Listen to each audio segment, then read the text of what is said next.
Adegan bergeser dan kita melihat Seo Jun masih berdiri di tempat yang sama, memegang kepalanya. Matanya tetap hitam dan penglihatannya terus mengungkapkan semua yang terjadi dalam jarak terbatas. Seo Jun kewalahan. Begitu banyak informasi membanjiri pikirannya sekaligus. Terlepas dari kebingungannya, mata Seo Jun tertuju pada keluarga yang baru saja ia rasakan. Pasangan suami istri, dan kedua anak mereka, semua tampak tegang dan khawatir.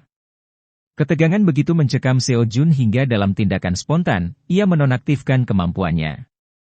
Begitu ia melakukannya, kabut hitam terangkat dari matanya dan menyebar ke seluruh ruangan dalam gelombang kejut. Pada saat itu, Seo Jun membuka kemampuan baru, ekspansi domain, penglihatan X-ray. Seo Jun memang sudah memiliki ekspansi domain, perisai pamungkas, tetapi sekarang, dengan tambahan X-ray, ia dapat melihat segala sesuatu yang terjadi di dalam gedungnya secara detail. Kembali ke cerita, Seo Jun terguncang oleh pengalaman ini. Ia mulai tertawa tak terkendali, bukan karena senang, tetapi karena ketidakpercayaan yang luar biasa. Begitu banyak informasi berdengung di kepalanya. Informasi pertama yang muncul adalah tentang Choi Hyung, seorang pria berusia 30 tahun yang merupakan suami dari tetangganya, yang telah Seo Jun lihat sebelumnya. Kemudian muncul Park Hye-won, istrinya, juga berusia 30 tahun. Akhirnya, informasi membanjiri tentang kedua anak mereka, seorang anak berusia 6 tahun dan seorang anak berusia 3 tahun. Tiba-tiba, sistem memberitahu Seo Jun bahwa ia telah menemukan makhluk yang memenuhi syarat untuk menjadi warga negara dalam perisaiannya. Sistem bertanya apakah Seo Jun ingin memberi mereka kewarganegaraan. Seo Jun berhenti sejenak. Ia tidak mengerti apa arti kewarganegaraan atau apa yang akan terjadi jika ia tidak memberikannya kepada keempat orang ini. Sistem menjelaskan. Jika Seo Jun tidak memberikan mereka kewarganegaraan, mereka akan dipaksa untuk meninggalkan perisai. Awalnya, perisai Seo Jun hanya mencakup kamarnya, tetapi dengan perluasan terbaru ini, perisaiannya telah 3 kali lipat ukurannya, sekarang termasuk kamar tetangganya juga. Seo Jun menyadari beratnya keputusannya. Jika ia tidak memberikan kewarganegaraan kepada keluarga itu, mereka akan diusir dari kamar mereka dan dibiarkan tanpa perlindungan terhadap monster di luar. Seo Jun tahu apa yang akan terjadi jika itu terjadi. Mereka akan dibunuh tanpa ragu-ragu. Dengan pemikiran itu, Seo Jun memberikan kewarganegaraan kepada keempat orang tersebut. Sistem mendaftarkan kewarganegaraan mereka, dan kemampuan kewarganegaraan baru Seo Jun menjadi aktif. Dengan tatapan teguh, Seo Jun mulai menjelajahi kemampuan barunya ini. Ia menemukan bahwa kemampuannya disebut Mata Maha Melihat Pamungkas, level 1. Dengan kemampuan ini, tidak ada yang berada di dalam perisai Seo Jun yang dapat luput dari pandangannya. Ia dapat memusatkan penglihatannya, Seo Jun membuka jendela sistem dan melihat ikon baru, manajemen kewarganegaraan. Begitu ia mengkliknya, nama keempat anggota keluarga muncul, suami, istri, dan kedua anak mereka. Sistem memberikan informasi detail. Suami berada di level 9, istri di level 5, dan anak-anak di level 2 dan 3. Selain itu, tingkat kepercayaan mereka juga ditampilkan. Kepercayaan suami ada di angka 24, istri 18, dan anak-anak masing-masing 32 dan 42. Namun, yang paling mengejutkan Seo Jun adalah ketika ia melihat batas populasi saat ini. Sistem mengungkapkan bahwa kemampuan kewarganegaraan Seo Jun dapat menampung 600 orang, namun hanya 4 yang terdaftar saat ini. Seo Jun tercengang. Ia kini berpotensi menampung 600 warga di bawah perisaiannya. Tetapi ia masih belum sepenuhnya memahami manfaat memberikan kewarganegaraan. Penasaran, Seo Jun mengeksplorasi lebih lanjut.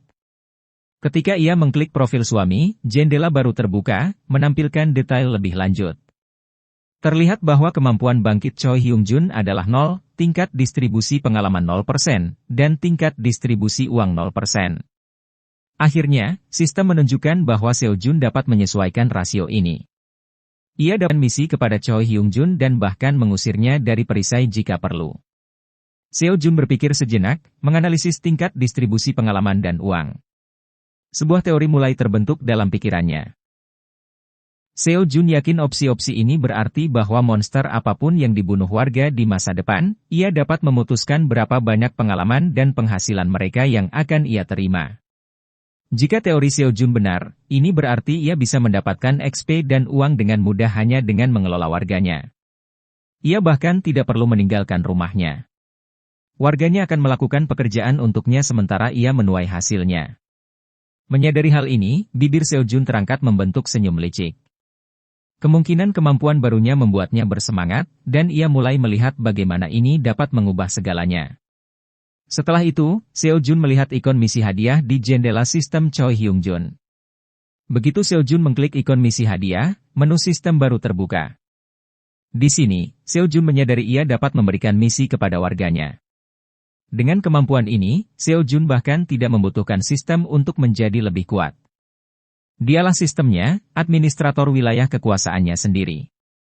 Seo Jun memutuskan untuk membuat misi baru untuk sang suami. Ia menulis detailnya, suami harus membunuh goblin dalam waktu 168 jam. Hadiahnya? Sedikit XP. Hukumannya? Tidak ada. Tetapi Seo Jun penasaran. Dapatkah hukuman diedit? Seberapa jauh ia bisa mendorongnya? Seo Jun bertanya-tanya apakah sistem akan menerima sesuatu yang ekstrim seperti hukuman mati. Dengan pikiran yang berani, Seo Jun mengetik, mati, sebagai hukuman jika gagal. Yang mengejutkannya, sistem menerimanya. Ini berarti jika Seo Jun memberikan misi ini dan suaminya gagal, suaminya akan mati. Seo Jun segera membatalkan misi tersebut. Kesadaran itu menghantamnya, ia memiliki kekuatan untuk membunuh warganya. Seo Jun duduk di lantai, termenung dalam pikirannya, dengan kemampuan gila ini. Apa yang bisa ia capai? Bagaimana ia bisa menggunakannya untuk keuntungannya? Seo Jun duduk lama, matanya terpejam, merenungkan langkah selanjutnya. Kemudian ia memutuskan untuk menggunakan perluasan wilayahnya, mata persepsi maha melihat, untuk mengamati keluarga tersebut. Ia ingin tahu apa yang mereka lakukan, apa yang mereka butuhkan, dan apa yang ada di pikiran mereka. Seo Jun mengaktifkan kemampuannya lagi, matanya menjadi buta karena konsentrasi yang intens. Melalui penglihatannya, ia mulai mengintip ke dalam kamar keluarga itu. Adegan beralih ke keluarga tersebut. Istri Choi, cemas, bertanya apa yang harus mereka lakukan. Mereka kehabisan makanan, air, dan listrik. Bagaimana kita akan bertahan hidup? Ia memohon. Choi tampak ragu-ragu saat menatap istrinya. Mereka kehabisan makanan dan air, dan tanpa listrik, bertahan hidup tampak mustahil. Anak perempuannya yang bungsu memeluk lengan ibunya dengan lemah, bibirnya yang kering bergetar saat ia berbisik tentang kehausannya. Pandangan Choi beralih di antara kedua putrinya. Jika ia sendirian, ia bisa menahan penderitaan, tetapi melihat anak-anaknya kelaparan dan haus tak tertahankan. Pikirannya berpacu saat ia mencoba memikirkan jalan ke depan. Ia tahu ia harus keluar untuk mencari air. Supermarket di dekatnya adalah satu-satunya kesempatan mereka, tetapi melangkah keluar ke dalam kekacauan bisa berarti tidak akan pernah kembali. Hanya melihat dengan khawatir itu mengungkap rasa takutnya. Ia tahu betapa bahayanya dunia luar telah menjadi. Keheningan di ruangan itu terasa berat, dipenuhi keputusasaan. Ketakutan dan ketidakpastian keluarga itu terasa mencekam.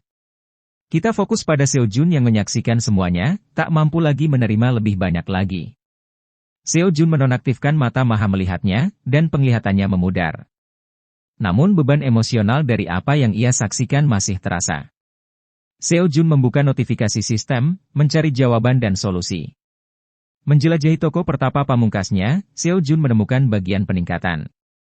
Ia menyadari bahwa ia memiliki 3 poin peningkatan untuk didistribusikan di antara penyimpanan, pelestarian martabat, dan toko pertapa pamungkas. Tanpa ragu-ragu, Seo Jun meningkatkan toko pertapa pamungkasnya ke level 2. Cahaya terang menyilaukan saat peningkatan selesai.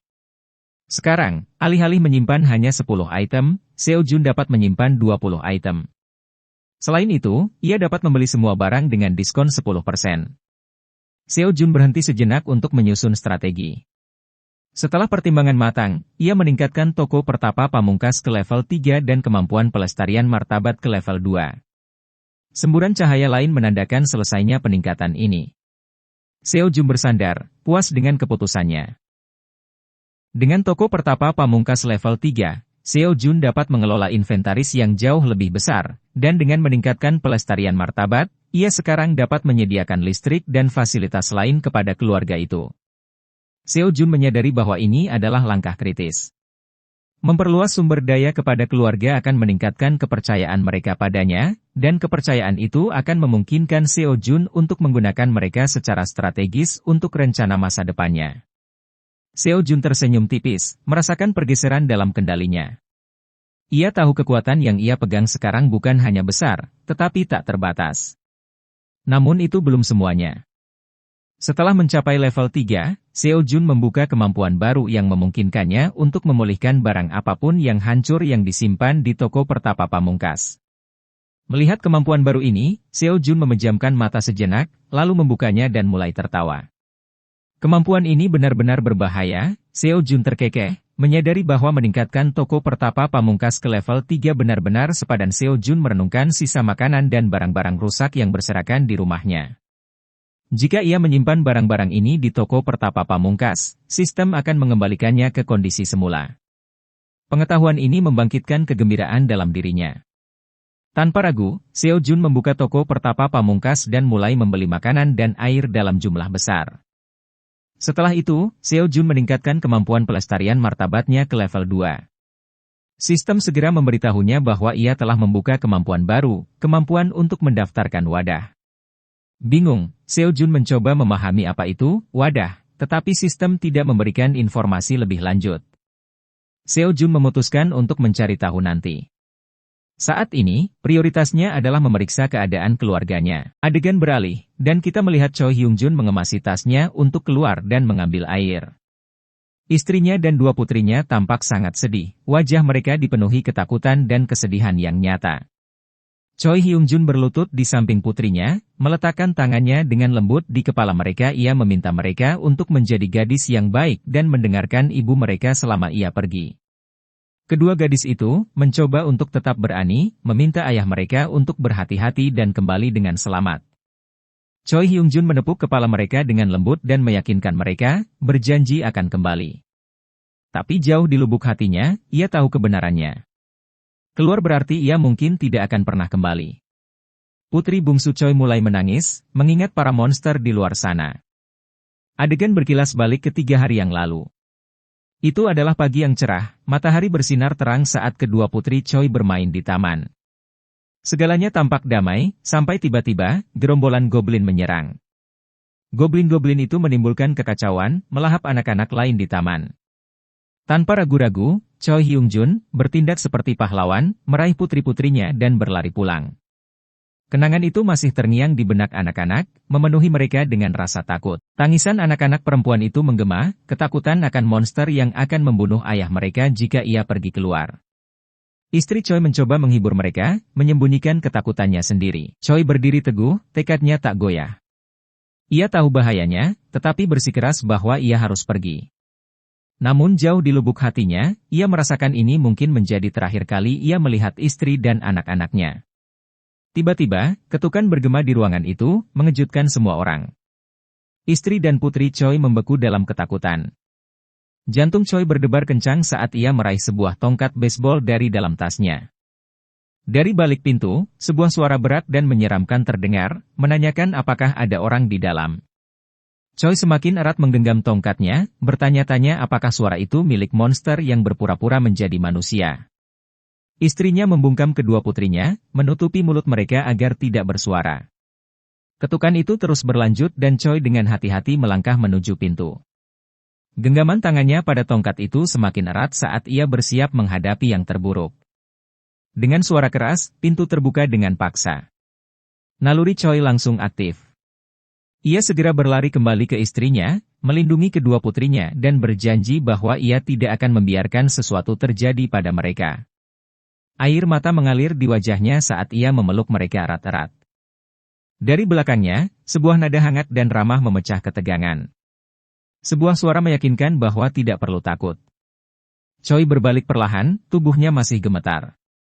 Betapa terkejutnya ia, bukan monster yang berdiri di sana, melainkan seorang manusia. Pria itu memperkenalkan dirinya dengan ramah, mengatakan namanya adalah Seo Jun. Ia menjelaskan bahwa ia tinggal di kamar sebelah dan telah membawakan makanan dan air untuk keluarga Choi.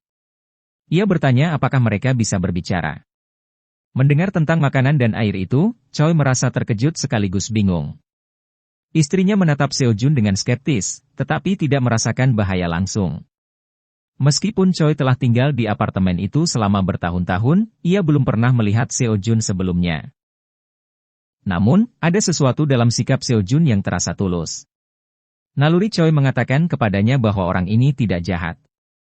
Setelah ragu sejenak, Choi memutuskan untuk mempercayai Seo-jun.